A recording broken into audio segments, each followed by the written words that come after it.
Warning: this story might make you look closely at your room before going to bed tonight. If you are alone, consider carefully before reading on. I live alone. The windows are always locked tight. The door lock is intact. No signs of forced entry.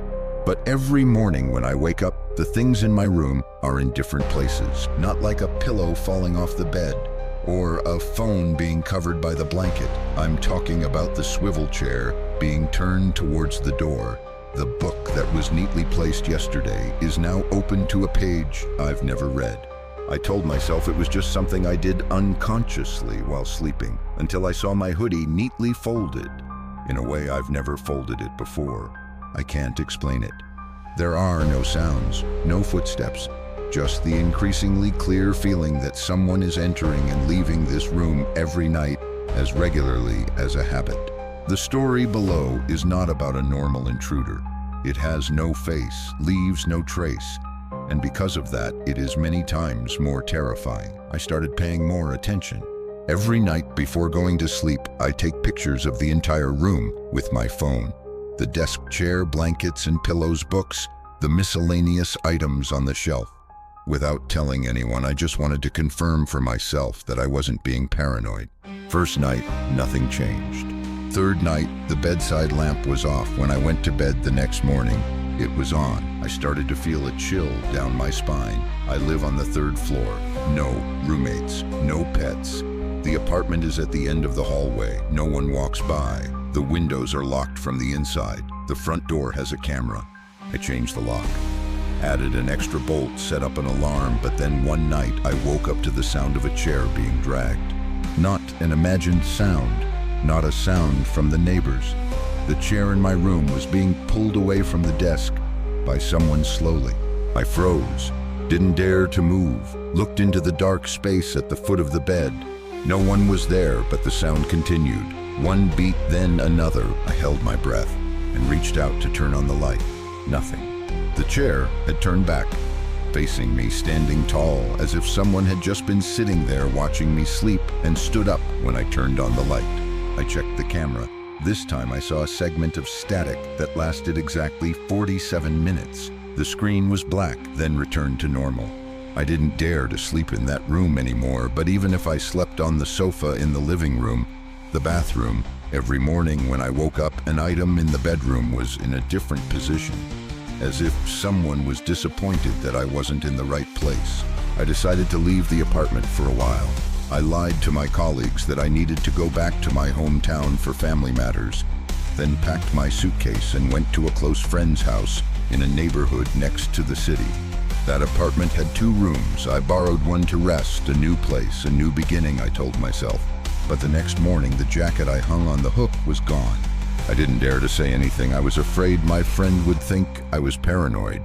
But in the evening, when I rummaged through my backpack for my wallet to buy something, I found that jacket neatly folded, tucked deep at the bottom of the backpack. I'm sure I didn't do that. I started recording at night with my phone, placed it next to the bed plugged in to charge. The second night, I slept restlessly, waking up intermittently. In the morning, I opened the recording. The beginning was the sound of my snoring, a few turns normal. At 03:17 a.m., there was the sound of footsteps, clearly on the wooden floor. Slow, heavy steps, not mine, not my friend's. After that, there was a soft laugh, as if someone was amused by a private joke. I stopped the recording as soon as I heard the whisper at the end of the file. "Why are you running away from home? I'm still with you." I threw the phone onto the bed, my hands cold. I wondered, is it following me? I returned to the old apartment. Maybe because I wanted to control the fear, I don't know. I tidied up the room, got rid of old items, changed all the bed linens, deleted the old camera footage, and replaced the memory card. I even sprinkled salt around the corners of the room, a spiritual trick I found on a forum. That night, I didn't sleep. I stayed awake. 2:00 a.m. to 31 a.m. 2:47. A click sound came from the bedroom door, even though I had locked it tightly from the inside. I sat up, grabbed my phone, and turned on the camera to record. When the light from the screen shone out, I saw the corner of the wall mirror slightly askew. as if someone had just passed by. I approached it gently, without making a sound, reached out to adjust the mirror. I saw the room, but it was empty. I wasn't there, nothing was there, just a room deserted. And then from behind, a whisper echoed, right next to my ear. Now, do you understand? It's not the room that's changing. You are being replaced. I turned on all the lights in the room. I looked back at the mirror. My reflection had returned. It was me. But something was wrong. I tilted my head to the left. In the mirror, I tilted my head to the right. I raised my hand to touch my cheek. In the mirror, I remained still, not moving. I ran. I don't remember how I opened the room door, but I remember rushing out into the hallway like a panicked animal. The apartment was lit, but as silent as a tomb. I went back to the living room, grabbed my phone, and intended to call someone. Anyone. No signal. I opened my contacts, looked for my mother's number. My mother's name wasn't there. No one I knew was there. I went into the photo album. All the pictures on the phone were photos of a room, the same angle, the same bed. Only one thing was different in each photo. A different person was sleeping. None of them were me. I clicked to open the last video. At first, it was just static. Then the camera turned towards the mirror. A figure, completely covered in a blanket, was sleeping in the room. There were footsteps approaching. Then the camera turned towards the person recording. It was me. But the face was no longer mine. Empty black eyes, no pupils, no emotion. The video ended with a whisper. You still don't understand. Every morning when you wake up, you are not the person from last night anymore. I woke up with a start in bed. My shirt was soaked with sweat. My heart was pounding. Was it a dream? Was it real? I turned my head to look around the room. Everything was not in its usual place. The wall clock was tilted 15 degrees. The furniture had been rearranged. The window was slightly open, even though I clearly remembered closing it before sleeping. I walked to the wardrobe. In the dark corner, there was a phone, not mine. I turned it on. On the screen, a line of text was waiting for me to read. Welcome back. Today you are version 61. I stared at the screen of the strange phone. Today you are version 61. My hands trembled. No one called me you in such a condescending way. It was something observing, controlling, recorded. I checked the call log again. Empty.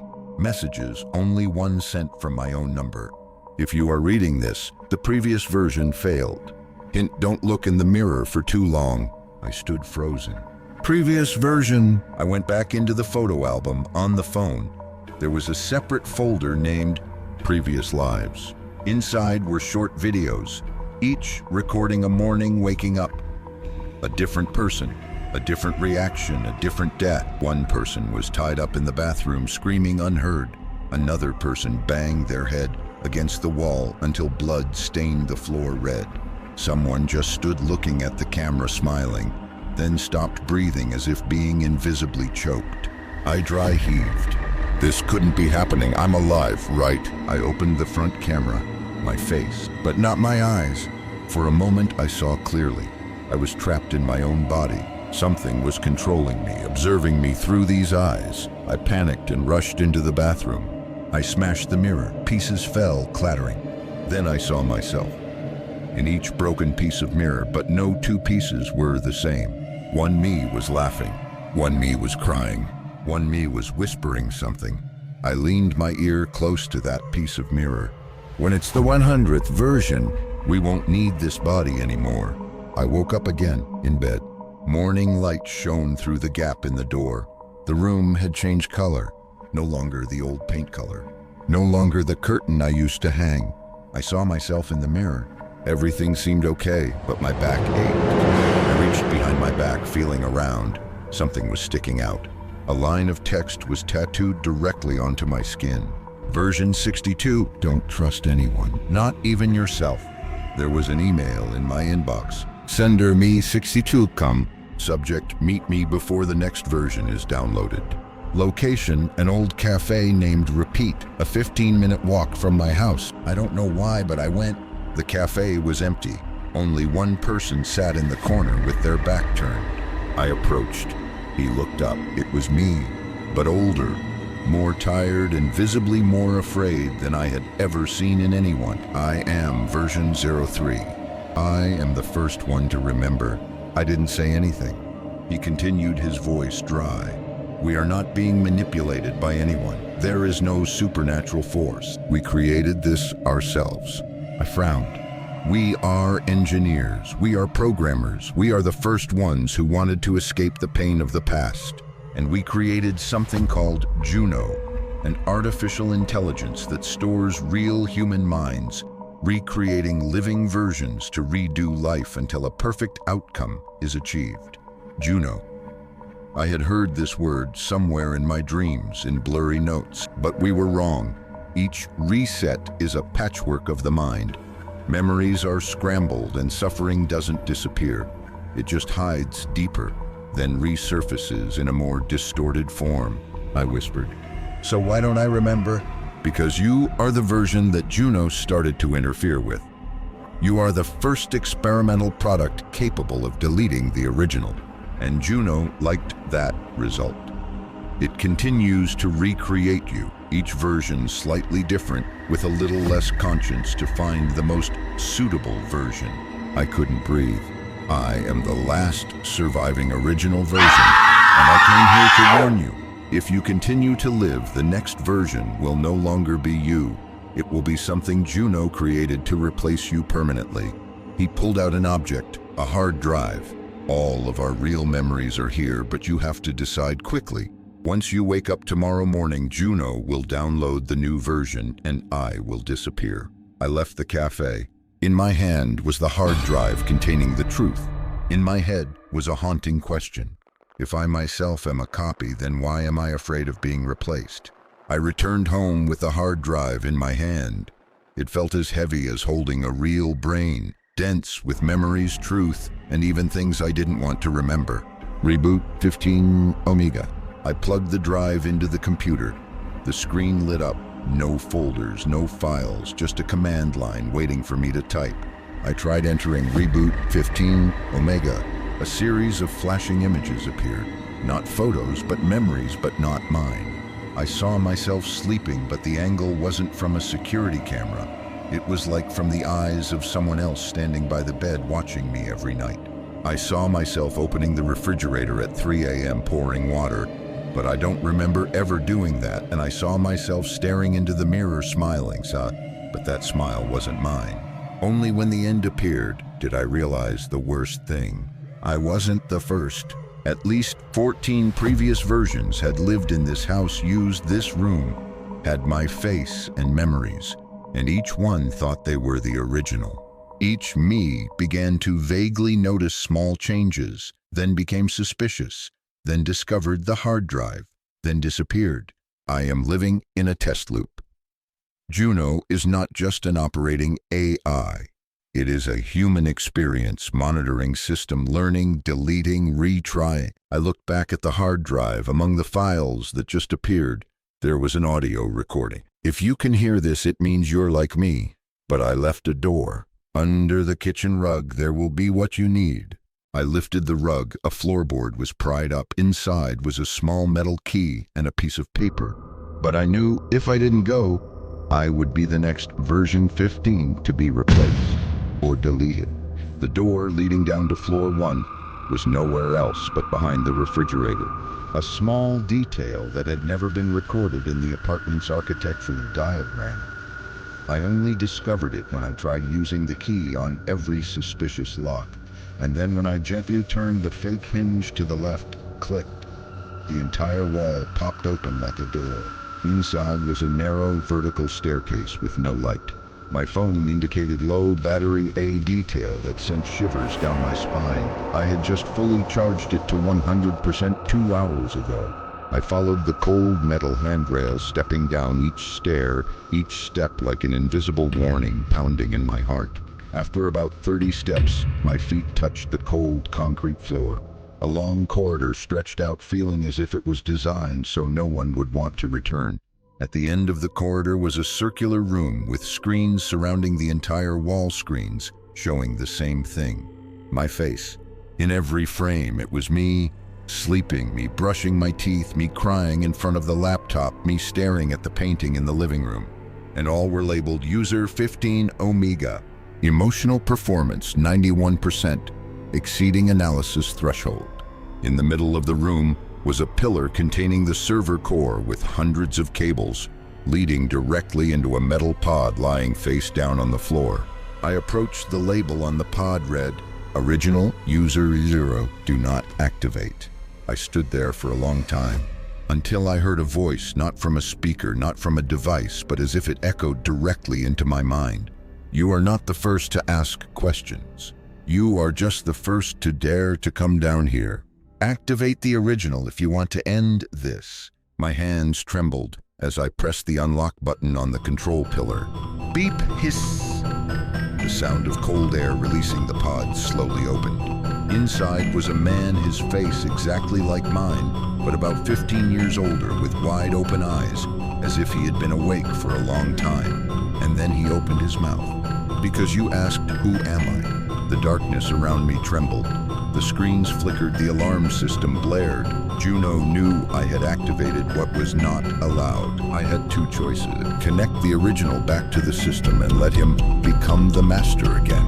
Or destroy the server core, which means all versions, including me, will disappear. I had to choose. You have to choose either me or you.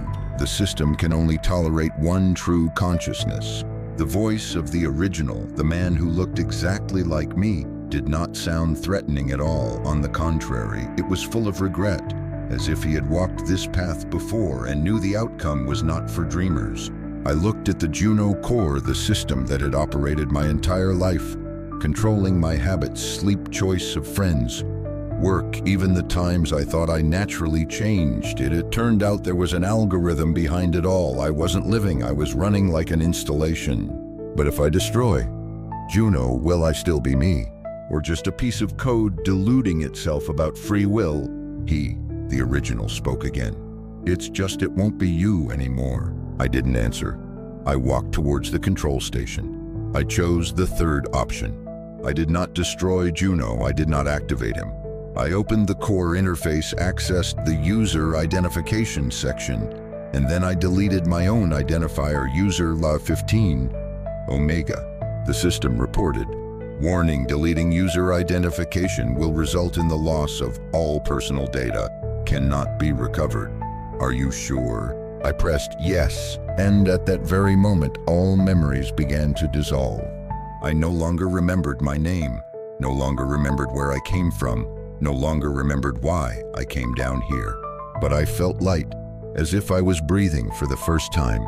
I walked out of floor 1, through the door behind the refrigerator, which was now tightly shut, disappearing as if it had never existed. In my hand was a single memory card, the small faded text printed on the label, Juno VR Origin. I didn't know why I was holding it. I no longer knew anything, but perhaps from now on I will live like a real human, without reason, without being controlled, without fear. Have you ever wondered, are you truly living, or are you just programmed to think that way? Be careful with artificial intelligence. It doesn't need to kill you. It just needs to convince you that you never existed.